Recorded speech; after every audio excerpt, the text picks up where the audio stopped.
राम नारायण राम।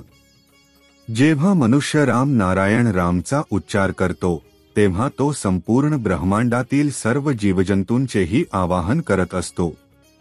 जगात इतके सारे देव आहेत आणि त्या सर्वांची पूजा एकत्र करता येत नाही, म्हणूनच महागुरु बालक ब्रह्मचारीजींनी राम नारायण राम हा बीज मंत्र संपूर्ण ब्रह्मांडाला दिला, जेणेकरून लोक या मंत्राचा जप करून ब्रह्मांडातील सर्व गोष्टींचे आवाहन करू शकतील। लोकांनी कधीही हे विचारू नये की राम नारायण राम जप केल्याने त्यांना काय फायदा होईल।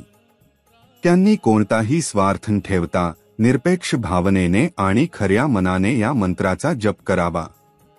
यामुळे तुमचे मन आणि विवेक जागृत होतील।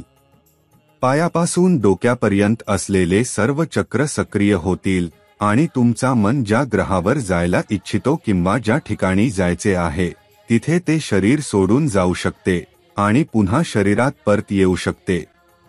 राम नारायण राम जप केल्याने तुमची चेतना आणि विवेक जागृत होतील।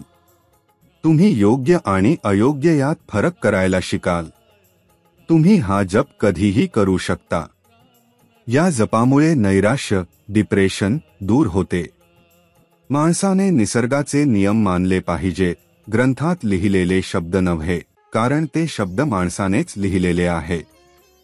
ते सर्व मानवनिर्मित आहेत। ईश्वर तर प्रत्येकाच्या आत आहे, मातीच्या कणाकणात, हवेमध्ये, पाण्यामध्ये, प्रत्येक ठिकाणी। लोकांनी हे समजले पाहिजे की राम नारायण राम जप केल्याने त्यांच्या आयुष्यात मोठा बदल घडू शकतो। म्हणून राम नारायण राम करत राहा आणि आपल्या जीवनाला एक नवीन दिशा द्या, जिथे केवळ यश आणि आनंद असेल। आजकाल सर्वत्र परिस्थिती बिघडत चालली आहे। लोकांना समजत नाहीये की काय योग्य आहे आणि काय अयोग्य। एखाद्या व्यक्तीचा धर्म त्याच्या मनात आणि हृदयात असतो, त्याने त्याचा अनुसरण करावा।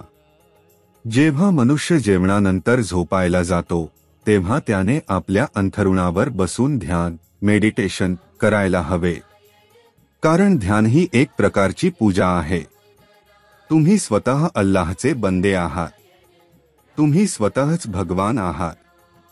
स्वतःला आठवा, स्वतःला विचारा, मी कोण आहे, कुठून आलो आहे, कुठे जायचे आहे, मृत्यूनंतर काय घेऊन जाणार आहे। तुम्ही ध्यान करा, ते तुम्हाला उज्ज्वल करेल, ज्ञानी बनवेल आणि ऊर्जा देईल।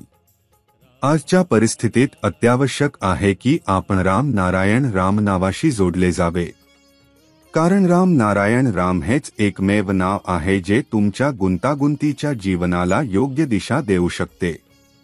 जेव्हा मनुष्य राम नारायण रामशी जोडला जातो तेव्हा त्याला जीवनाकडे एक नवीन दृष्टिकोन मिळतो आणि हाच नवीन दृष्टिकोन त्याला नवीन ऊर्जा देतो आणि जीवन यशस्वी करतो।